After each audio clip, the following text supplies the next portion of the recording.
10장 23절에서 31절까지를 저하고 여러분이 한 절씩 교독하고 마지막 절을 함께 읽겠습니다.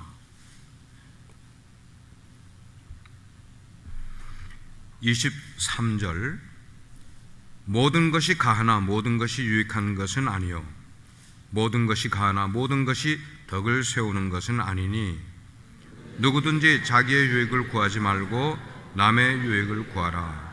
무릇 시장에서 파는 것은 양심을 위하여 묻지 말고 먹으라. 이는 땅과 거기 충만한 것이 주의 것임이라. 불신자 중 누가 너희를 청할 때에 너희가 가고자 하거든 너희 앞에 차려놓은 것은 무엇이든지 양심을 위하여 묻지 말고 먹으라. 누가 너희에게 이것이 재물이라 말하거든 알게 한 자와 그 양심을 위하여 먹지 말라. 내가 말한 양심은 너희의 것이 아니요 남의 것이니 어찌하여 내 자유가 남의 양심으로 말미암아 판단을 받으리요.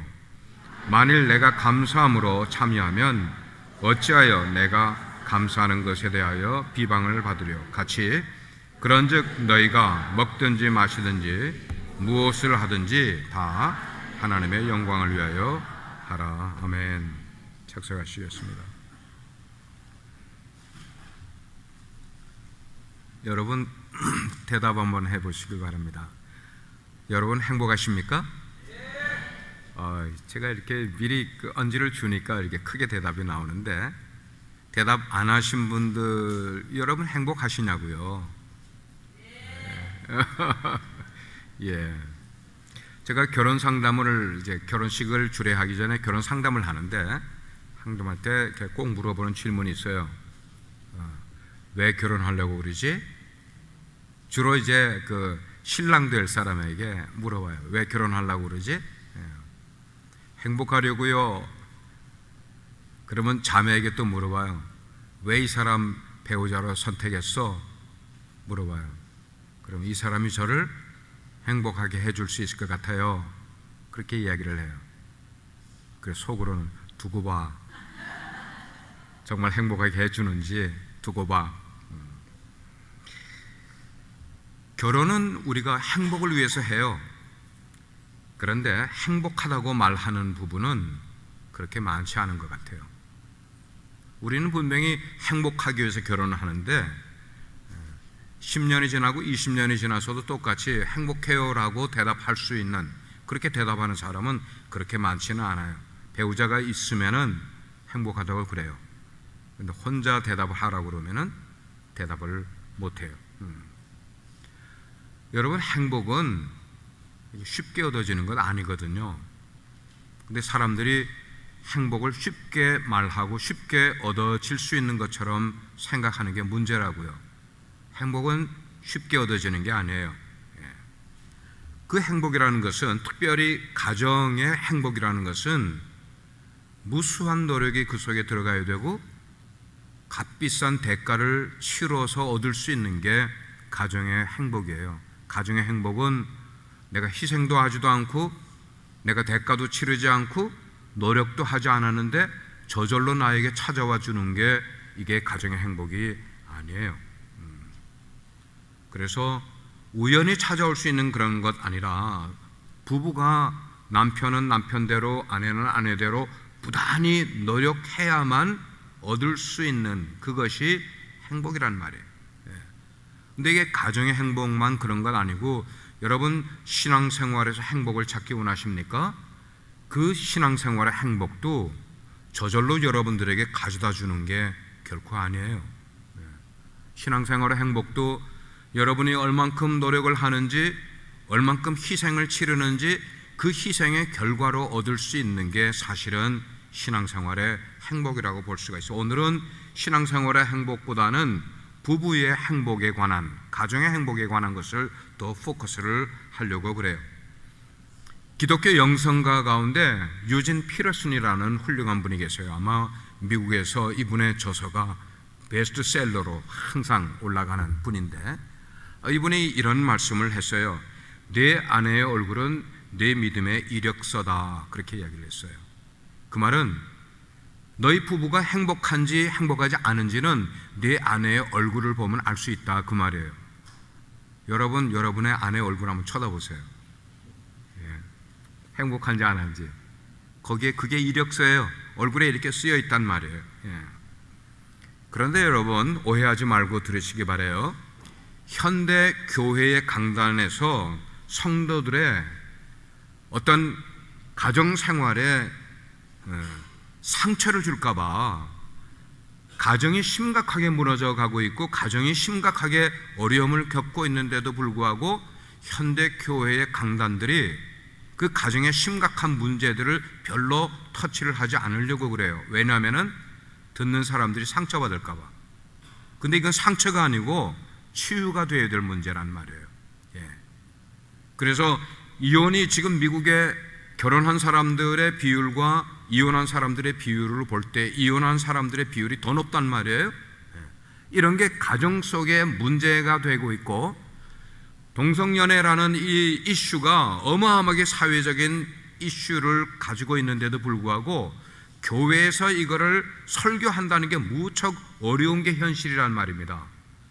받아들이지를 않으려고 하기 때문에요. 예.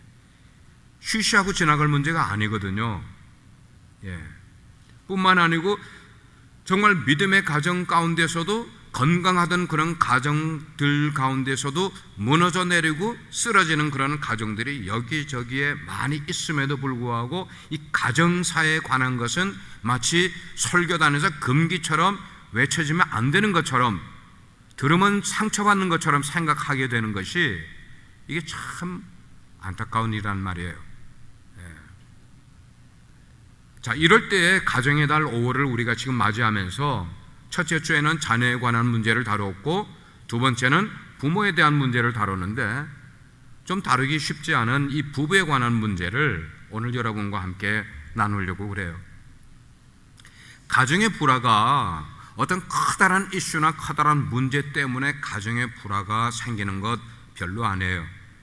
식탁에서 얘기하다가 뭔가 마음이 뒤틀리면은 거기서 말꼬투리를 잡고 거기서 싸움이 일어나고 다툼이 일어나고 하는 이런 것 가운데서 이런 것이 해결되지 않고 발전하게 되면은 이게 사소한 문제가 결국은 가정의 커다란 불화로까지 이어지게 되는 것들을 보게 돼요. 왜 이런 것들이, 사소한 것에서 불거진 것들이 큰 가정의 문제로까지 가게 되느냐? 이유는 그거예요. 각자가 자기의 행복이 중심이 되기 때문에 그렇다는 거예요. 예. 남편은 남편대로 늘 사고방식이 자기의 행복을 중심으로 여기고 있고, 아내는 아내대로 남편이 자기의 행복을 알아주기를, 그래서 자기의 행복을 만들어주기를 아내가 기대하는 이런 문제들 때문에 아주 사소한 것에서부터 문제가 일어나게 되는 거예요. 그러니까 그 가정 속에 참을성도 없고요, 희생도 없는 우리들의 가정, 그 말은 뭐냐면 가정이 너무 경박스러움에 빠져들어가는 문제들이 많이 있다는 거예요. 경박스러움이라는 게 뭐예요? 좀 진지하게 다뤄야 될 것들, 깊이 생각해야 될 것들, 근데 말들이 깊이 생각하고 말도 하지 않고 내가 하고 싶은 말 그냥 막 해버리는 그런 문제들. 제가 여러분께 말씀드리는 것은, 여러분의 인생은 그렇게 그냥 쉽게 넘어갈 정도로 그렇게 살아가는 것은 아닌 것 같아요. 그렇게 살아가면서 여러분들이 이 두 단어는 꼭 여러분들의 인생에서 좀 가지고 가면서 생활하시면 좋을 것 같아요. 그건 뭔가 하면 be patient이라는 거예요. 인내하면서 살아가시라는 거예요.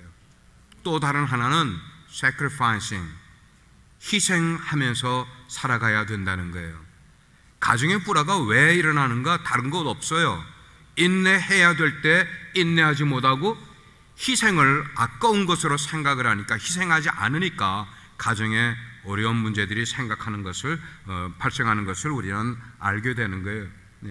남편은 남편대로 자기의 권리를 주장을 하고 아내는 아내대로 자기의 권리를 외치는 함성은 가정 속에 크게 일어나고 있지만, 그러니까 소리가 커지는 거예요. 그러나 그 가운데 존경도 없고 사랑도 사라진 그런 가정이라면은 회복하기가 무척 어려워지게 돼 있어요.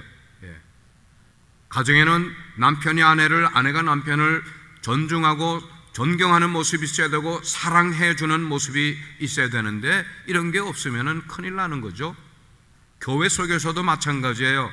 여러분 한 분 한 분들이 가까우면은 뭐 형 동생도 할 수도 있고 언니 동생도 할 수가 있는데 이런 것이 여러분의 관계를 경박스럽게 만들어 갈 정도로 헤쳐놓으면은 여러분들의 관계 깨지는 거는 쉽게 깨질 수 있다는 말입니다. 서로를 늘 존중해야 되는 거예요. 서로를 늘 사랑해 줘야 되는 거예요. 제가 목회하면서 지난주 중에 참 기쁨의 시간이 있었어요. 그 기쁨의 시간은 딴 게 아니라 제가 이끌어가는 성경 공부 그룹에서 그냥 케이크를 준비를 했어. 근데 그 케이크 왜 준비를 했는가 하면 스승의 날을 기념한다고 준비를 했다는 거예요. 여러분, 제가 이 교회에서 20년이 넘도록 목회하면서 스승의 날에 케이크를 하고 그리고 스승의 노래를 불러주는 건 처음 받아봤어요. 그러니까 제 마음이 어때요? 감사한 거예요. 너무 기쁜 거예요. 뭐 케이크는 제가 먹으면 살찌니까 안 먹을 수도 있겠지만 그거를 해준다는 것이 얼마나 배려이잖아요. 존중한다는 배려이잖아요. 큰 거 아닌데도요. 우리는 모두가 다 서로가 그렇게 하면서 공동체 생활을 교회에서도 그렇게 하고 가정에서도 그렇게 한다면은 그런 공동체는 건강하게 자라갈 수 있는 공동체가 될 수 있는 거예요. 오늘 고린도전서 10장 우리가 읽은 그 말씀 가운데는 식탁에서 일어나는 의견 충돌이 나타나고 있는 그런 구절이었어요. 식탁에서 일어날 수 있는 의견 충돌, 그것이 누구의 가정에서도 기독교 가정의 식탁에서도 일어날 수 있는 의견 충돌, 이런 것들이 우리의 의견을 충돌하게 만들고 이런 것들이 부부 사이에 금을 가게 만드는 일들이, 그래서 우리의 행복을 무너뜨리고 서로 사랑할 수 있는 관계를 무너뜨리는 일들이 바로 이런 문제들로부터 발생할 수 있다는 것이 고린도 교회의 성도들 속에 일어나게 된 거예요. 그러면 가정이 경박스러워지는 거예요. 가정이 무게가 없어져 버리는 거예요. 쉽게 가정이 무너져 내릴 수 있는 동기가 된다는 거예요. 미국의 카네기 공대에서 10,000명을 상대로 해서 설문조사를 했습니다. 당신은 성공의 요인이 어디에서 온다고 생각을 합니까? 라는 단순한 질문이었어요. 근데 그 질문에 대한 답변 가운데 15%의 사람들은 뭐라고 대답을 했는가 하면 전문적인 기술이 내 인생을 성공으로 이끌어줬다라고 대답을 했다고 그래요. 근데 85%의 사람들은 당신의 인생이 성공했다면 그 성공의 요인이 뭐라고 생각합니까? 이 질문에 대해서 그렇게 많은 사람들이 뭐라고 했는가? 원만한 대인 관계 때문에 내가 성공한 것 같소. 그렇게 대답했다는 거예요. 원만한 대인 관계. 여러분, 사람이 원만해진다는 것은 굉장히 덕이에요. 원만하다는 건 뭐예요? 어떤 사람은 작은 일도 꼬투리 잡는 그런 것이 그냥 비일비재하게 꼬투리 잡는 일이 있다면 원만한 사람은 그런 일쯤은 꼬투리를 잡지 않고 넘어가는 거예요. 이거 원만한 거예요. 원만한 거예요.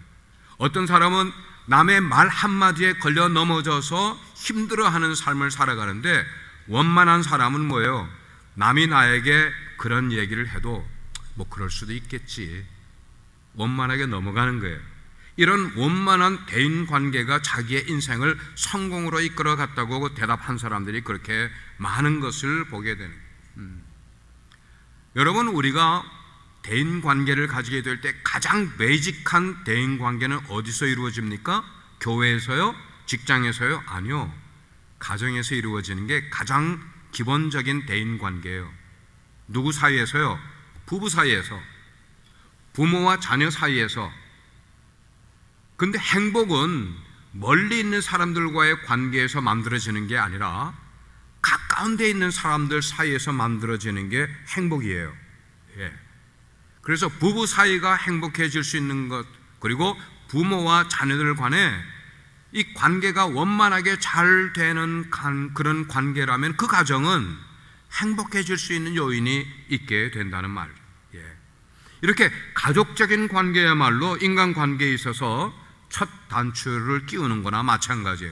그 말은 뭐냐면 첫 단추를 잘못 끼면 그 다음에 쪼르륵 끼면 어떻게 돼요?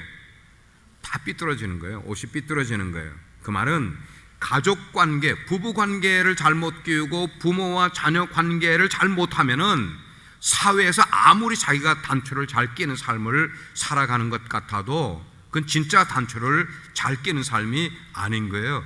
진짜 행복한 게 아니란 말이에요. 진짜 행복한 사람은 뭐예요? 자기와 가장 가까이 있는 사람들과 바른 관계를 잘 만들어가는 사람들이 진짜 행복을 만들어가는 사람인 거예요. 근데 안타까운 것은 바로 이 문제에 많은 분들이 실패한다는 말이에요. 그래서 그 인생을 평생을 불행하게 만들어 그리고 끝내는 헤어지는 일들, 뭘 잘못했기 때문에 첫 단추를 잘못 끼는 것 때문에요. 밖에 나가서는 사람들에게 존경을 받아도 가정에서 부부 사이에 서로가 배려하지 못하면, 서로가 사랑하지 못하면 남들에게는 잘 베풀고 사는데 자녀들과 바르게 관계를 갖지 못하고 살면 이런 문제들이 발생하게 되는 거예요. 그래서 요즘 21세기 들어와서 황혼이혼이라는 말들이 많이 나오고 있는데 이 황혼이혼도 그런 거예요. 이제까지는 참고 살았는데 누구 때문에? 자식 새끼 때문에 참고 살았는데 이 자식 새끼들이 다 출가를 해서 떠나고 나니까 이제 내가 당신 보고 또 이렇게 살아? 안 살아고 싶어. 그래서 나이가 드신 분들이 느지막하게 수십 년 같이 살아오셨던 분들이 헤어지고 따로따로 살겠다고 하시는 그런 모습. 아니 헤어지지 않더라도 그때부터는 서로 무관심해지고 서로를 미워하는 가운데 한 지붕 가운데 살아가게 되면은 그게 무슨 행복이겠냐고요. 행복은 이렇게 어느 시간에 이렇게 단절된 건 아니에요. 죽을 때까지 행복할 수 있고 죽을 때까지 불행할 수 있는 게 우리 존재란 말이에요. 그러니까 남편은 아내 탓하고 아내는 남편 탓하고 당신이 내 인생을 망쳤어, 내 인생의 실패는 바로 당신 때문이야, 뭐 이렇게 서로 추궁하고 이렇게 하는, 이게 얼마나 삭막한 모습이냐는 거예요. 그 말은 젊은 사람들은 빨리 깨달으면 남은 인생을 그렇게 바르게 살아갈 수가 있는데 연세 드신 분들이 이게 고치기가 어렵다는 말씀입니다. 근데 말씀드리는 거는 연세가 60대가 되어도 70대가 되어도 그 남은 인생을 불행하게 살 필요가 뭐가 있겠어요? 행복하게 만들어야죠. 행복하게 만들려면 그런 것들을 새롭게 만들어 가야 되는 거예요. 새롭게.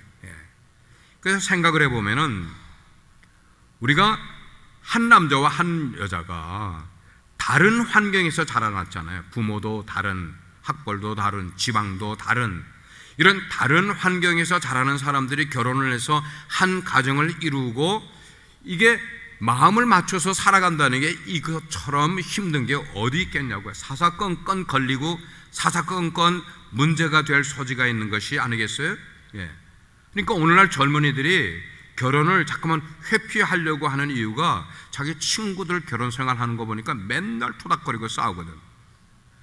야, 나도 결혼해서 살면 저런 꼴 저런 거 보면서 살고도 차라리 안 하는 게 낫지 않겠나, 뭐 이런 생각들을 가지는 젊은이들이 많이 생기는 이유가 그런 거예요. 그러니까 젊은이들 가운데 어떤 사고방식이 있는가 하면은 결혼은 인생의 필수사항이 아니라 선택사항이라고 생각하는 젊은이들이 생기게 되는 거예요. 결혼은 해도 되고 안 해도 되는 것처럼 생각을 한다는 거예요. 하나님께 기도해야 돼. 덴마크의 유명한 철학자인 키엘케고르가, 그분도 목사님의 아들이에요. 근데 그 키엘케고르가 이렇게 이야기를 했어요. 결혼하여라, 후회할 거다. 결혼하지 말거라, 그러면 더 후회할 거다 그랬어요. 이 키엘케고르가 결혼을 했을까 안 했을까? 했어요? 보셨어요? 이 키엘케고르는 약혼을 했다가 파혼을 하고는 평생 결혼을 안 했대요. 결혼이 무서웠던 모양이야. 각기 직업이 다른 직업을 가지고는 6명의 사람들에게 결혼을 뭐라고 정의하겠냐라는 질문을 하게 됐을 때 그 사람들이 각각 이렇게 이야기를 했어요. 결혼은 데피니션이 이제 나오는 거예요. 결혼은 한 TV 탤런트를 질문을 했더니 그 사람이 말하기를 결혼이란 희극과 비극이 교차하는 드라마의 시나리오다, 그렇게 이야기를 했대요. 비즈니스맨에게 결혼이 뭐냐 물어봤더니 결혼은 아주 위험한 투기 사업이다. 장교에게, 군인 장교에게 물어봐서 결혼 그거는 30년 전쟁이다 그랬대요. 요즘 같으면 50년 전쟁 되겠죠. 결혼하고부터 계속 전쟁 치러야 된다면. 과학자에게 결혼은 뭘까 그랬을 때 결혼은 2개의 무해한 물질이 결합해서 하나의 독소를 만들어내는 실험실이다. 가정을 실험실로 그렇게 이야기를 했어요. 음악가에게 물어봤어요. 결혼은 뭐예요? 예, 결혼은 소프라노와 테너의 견디기 어려운 불협 화음입니다. 여러분 소프라노하고 테너 둘이만 한번 듀엣을 한번 해보세요. 아이고 얼마나 날카로워. 마지막으로 웨더를 측정을 하는 기상통보관에게 결혼에 대한 질문을 해봤더니 결혼은 대체로 맑았다가 가끔 구름이 끼고 그리고 때때로 천둥 치는 거다. 이 기상통보관의 이 결혼관이 굉장히 재밌어요. 그죠? 여러분 가정 그렇죠? 네? 대체로 맑다가 가끔씩 다투고 천둥도 치고. 이 말들의 표현을 가만 우리가 생각을 해보면 이게 분명히 누군가가 꾸며낸 말이긴 하지만 여기 뜻을 보게 되면은 뭔가가 의미가 있다는 거예요. 왜 사람들이 결혼을 자기 직업으로 표현을 할 때 이렇게 표현을 했을까? 그 말은 대부분의 가정들이 결혼 생활을 할 때 행복보다는 불행한 것을 더 많이 느끼고 있다는 의미를 우리는 깨닫게 되는 거예요. 저 우리가 예수님을 믿어요. 하나님을 믿어요. 그리고 하나님이 우리 가정을 만드셨다고 우린 고백하고 결혼식도 하고 고백하면서 우리가 가정생활을 꾸려가는데, 그러면 크리스찬들은 이 가정생활을 어떻게 하면 아름답고 행복한 가정생활을 만들어갈 수 있겠냐 하는 거예요. 사도 바울이 결혼을 하지 않았지만 우리 크리스찬들이 이렇게 가정생활을 하면 아름답고 건강하고 행복한 가정생활을 만들어갈 수 있을 거라는 내용을 여러 군데 이야기를 했지만 대표적인 것을 뽑으라면 골로새서 3장과 에베소서 5장에 그렇게 이야기를 했어요. 거기에는 남편들아 이렇게 해라, 아내들아 이렇게 해라, 자녀들아 너희 부모에게 이렇게 하고 부모들은 자녀들에게 이렇게 하라. 가정생활에 어떤 중요한 일들을 사도 바울이 그렇게 이야기를 해놨었어요.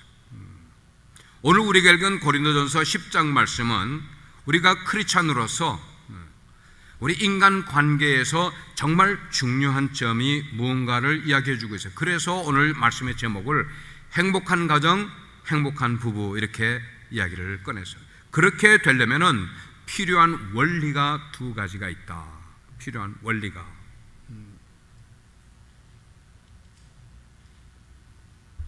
이때쯤 되면은 제가 목이 알러지가 심해가지고 자꾸만 기침이 나와요. 오늘 본문은 고린도 교회 성도들의 식탁에 올라오는 고기, 피쉬가 아니고 밋, 고기 문제로 가정에서 이렇게 마찰이, 불화가 생기는 그런 이야기를 우리에게 나눠주고 있어요. 그 당시에 고린도 시리아는 우상을 섬기는 신당들이 여러 군데가 있었습니다.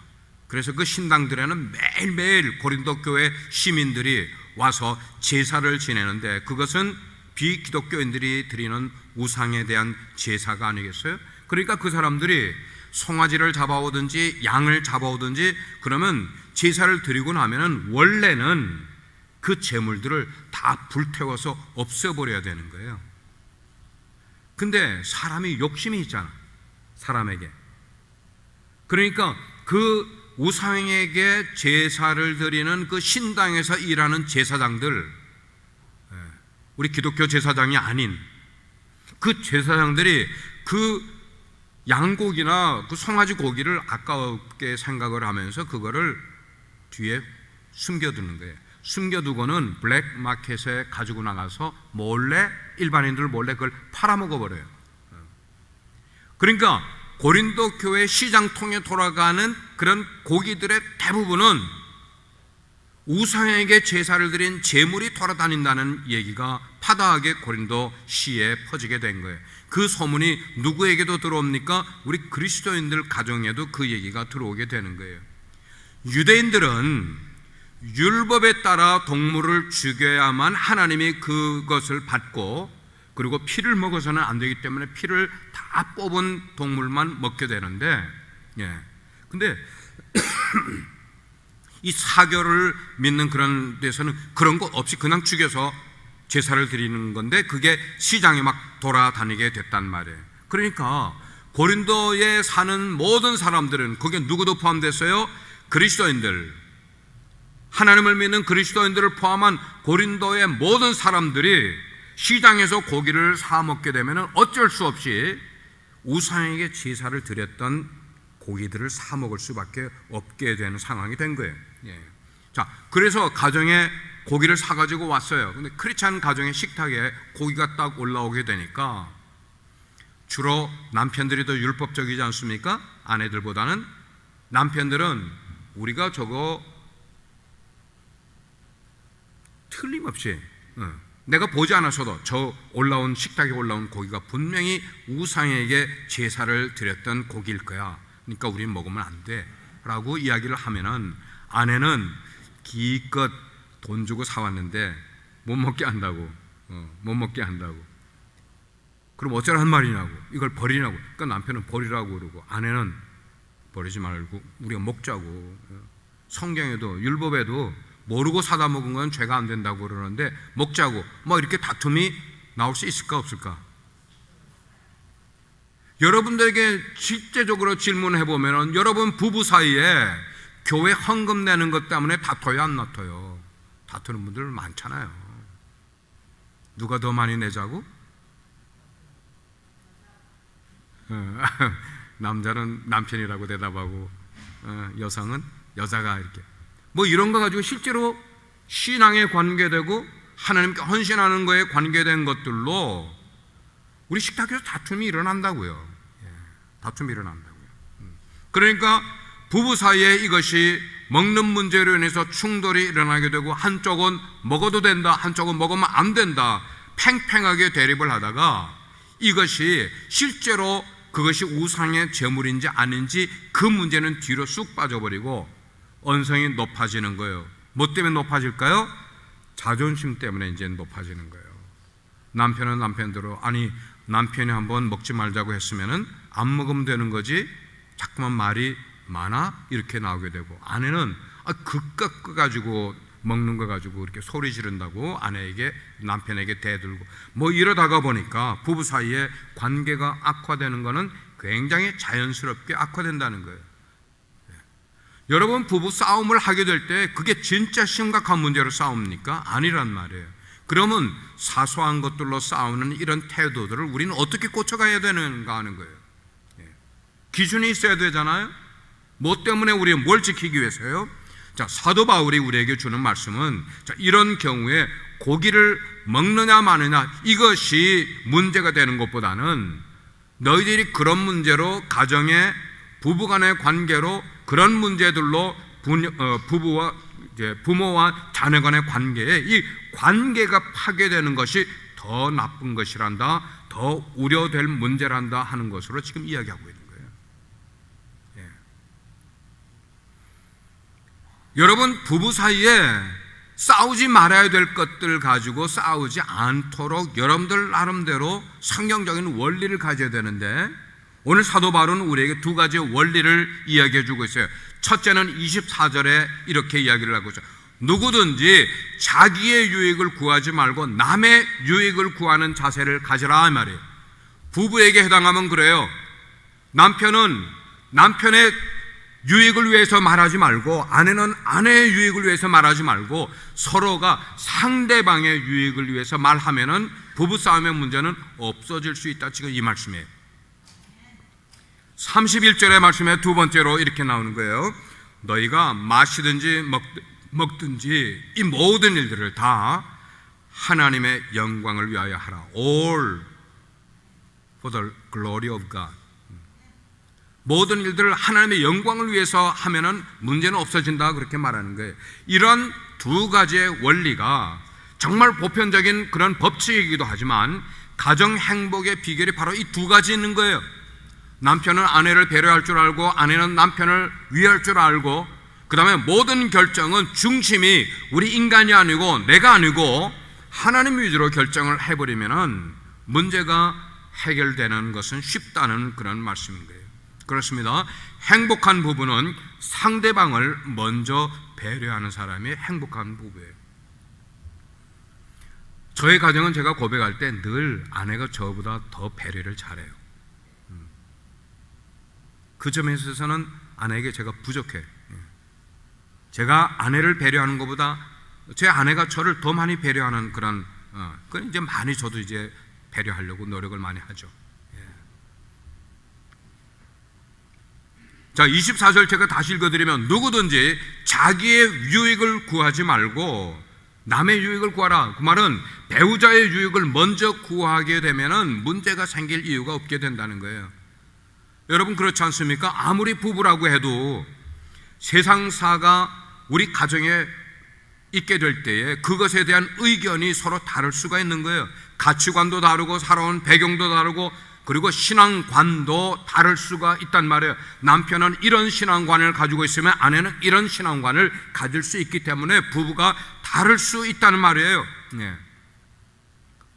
저희 집에 예를 든다면은 제가 아내에게 토럴리 100% 배려하는 것은 집을 구할 때, 새 집을 여러 군데로 이사 다니게 될 때 집 구하는 거는 저는 그냥 아내에게 100% 일임을 해요. 아내가 원하는 거, 아내가 좋아하는 집 그냥 구하면 그냥 저는 이사 가는 거예요. 어떤 때는 제가 중국 갔다 와 보면은 나도 모르게 벌써 다 이사를 다 갔어. 예. 많은 경우에 부부가 불화하는 이유는 자기 주장을 고집하고 상대방을 무시하는 것 때문에 그런 일들이 많이 일어나요. 상대방을 너무나 깎아내리는 거야. 깎아내릴 뿐만 아니고 상처 주는 말을 그냥 막 해버리는 거예요. 나중에 어떻게 되는지, 나중에 어떠되기는 자기 부부에게 그것이 상처가 되는데 말이죠.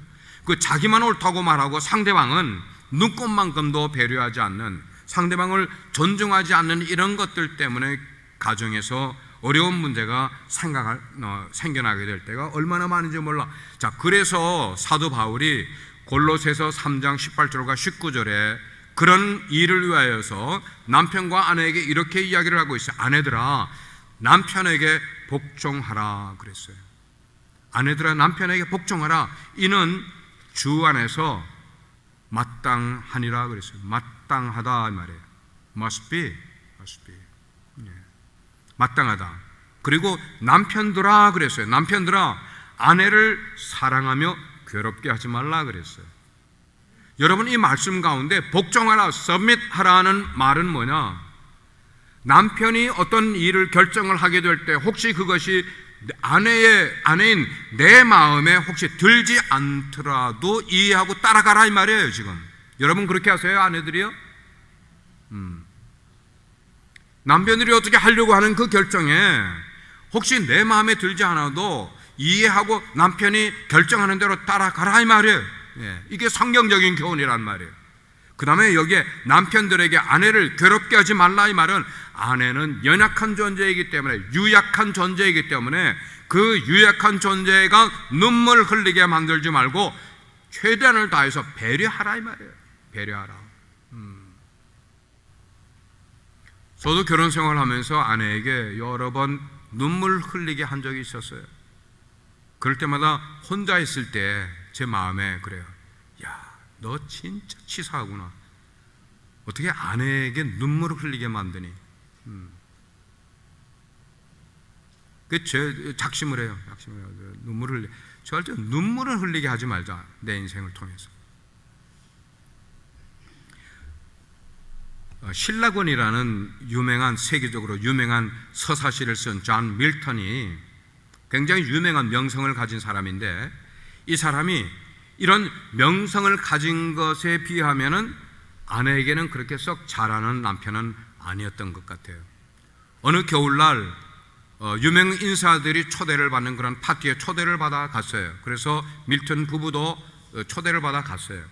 가서 이렇게 자리에 앉아 있는데 밀턴이 보니까 자기 의자가 굉장히 추운 거야. 그러니까 아내에게 귓속말로 그렇게 이야기를 하는 거예요. 여보, 당신 앉은 그 자리는 춥지가 않아? 하고 이렇게 물어보는 거예요. 그때 아내가 깜짝 놀랐어. 평소에 자기를 잘 배려하지 않던 남편이 자기를 배려하는 마음에서 물어보는 줄 알았던 거예요. 그래서 마음으로 기쁨도 느끼고 행복감도 느끼면서 괜찮아, 너무 춥지가 않아요, 내 의자는 따뜻해요, 이렇게 이야기를 한 거야. 그랬더니 밀턴이 그 아내에게 다시 이야기하는 게 뭐냐면은, 그러면 여보, 그 자리 나하고 바꿔 앉자. 세상에 요즘 세대에 이랬다간 쫓겨나죠, 그죠? 그랬대요. 그러니까 밀턴의 아내는 평생을 남편이 명성 있는 사람이고 그런 사람임에도 불구하고 자기밖에 모르는 남편 때문에 속으로 얼마나 진저리를 많이 치면서 살았을까. 우리도 가끔 막 이렇게 진저리 치지 않아요? 남편 때문에, 아내 때문에.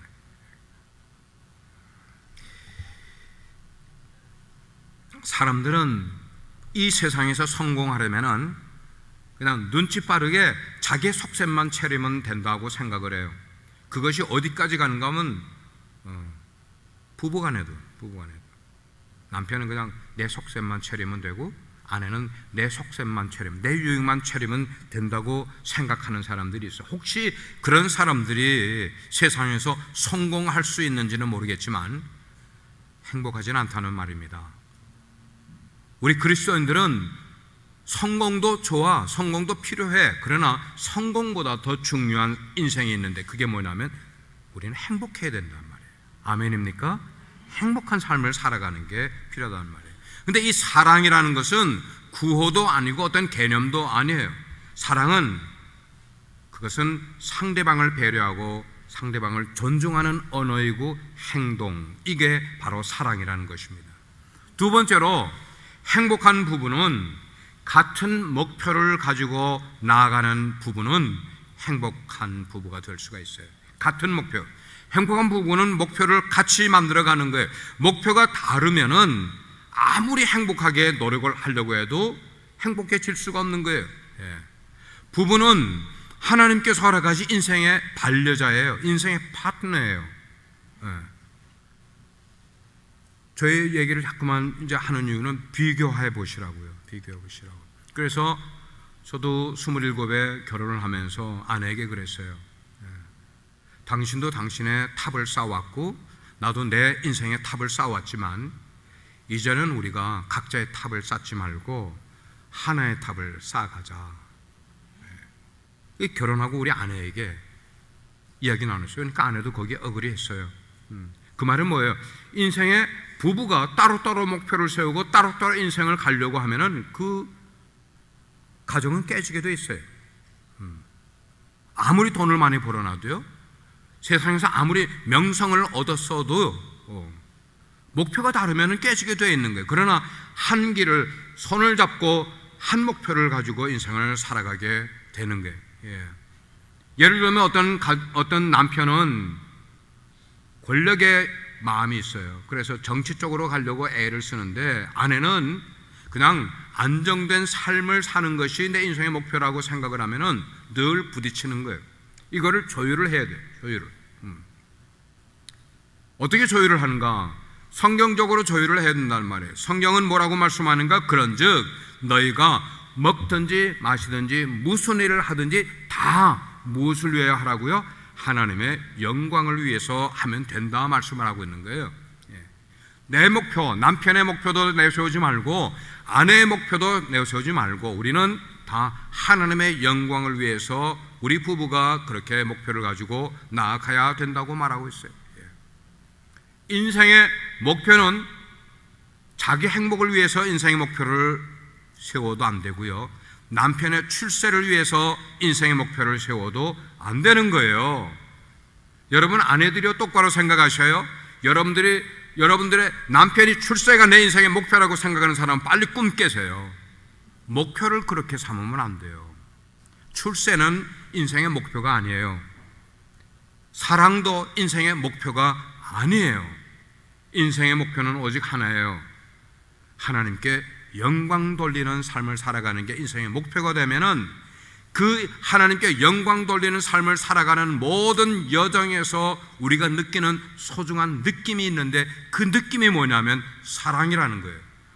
하나님은 하나님의 영광을 위해서 살아가는 그런 부부에게 뭘 주는가 하면 소중한 느낌, 그 사랑을 선물로 그들에게 허락해 주시는 거예요. 그러므로 우리 인생의 정말 참된 목표는 하나님께 영광 돌리는 것이 되어야 돼. 내가 공부를 하는 것도 하나님의 영광을 위해서. 여러분들이 악기를 배우는 사람은 그 악기를 왜 배우느냐? 여러분들이 사람들 앞에 나와서 여러분들이 쇼업하기 위해서 악기를 배우는 거 아니라고요. 하나님 영광을 위해서 배우라는 말이에요.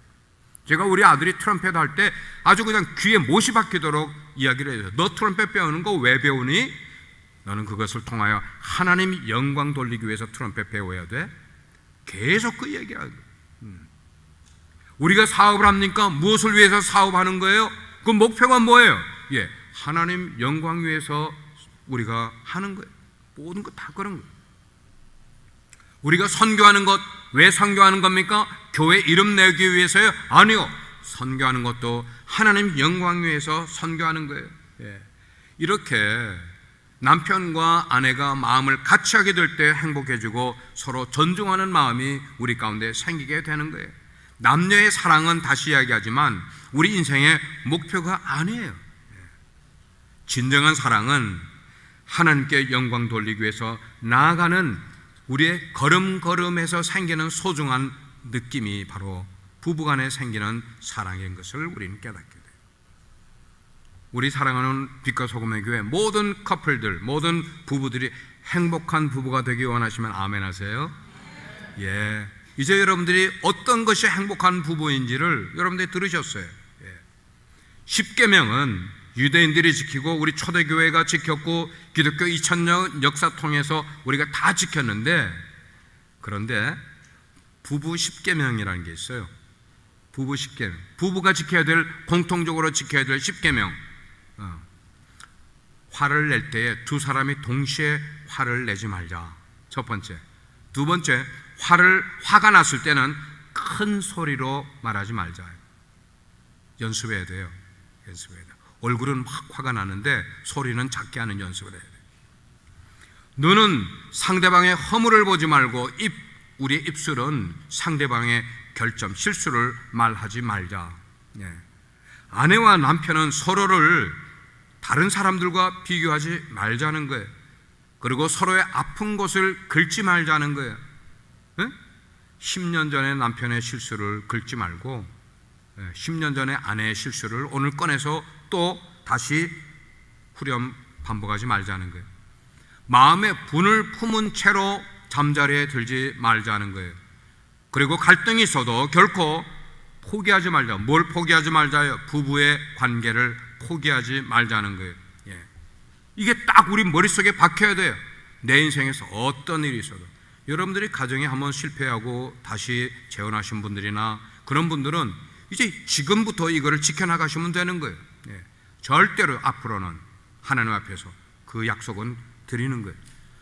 그리고 부부간에 중요한 것은 신뢰가예요. 신뢰. 그 신뢰를 위해서는 숨기는 게 없어야 돼. 정직하자는 거예요. 부부 사이에. 그리고 마지막으로 부부는 하나님의 섭리로 지켜지는 것임을 여러분들이 믿으셔야 돼요. 절대로 우리 부부의 행복은 하나님이 지켜주셔야 된다는 것을 믿음으로 가지고 돼요. 이렇게 이룬 것이 부부고 가정이라고 성경은 말씀을 하고 있더라 말입니다. 다시 말씀드립니다. 잊어버리실까봐. 우리 인간의 성공이나 우리가 찾으려고 하는 그런 사랑, 이것은 그 자체가 목표가 되어서는 안 된다는 것이에요. 왜 목표가 되어서는 안 되느냐?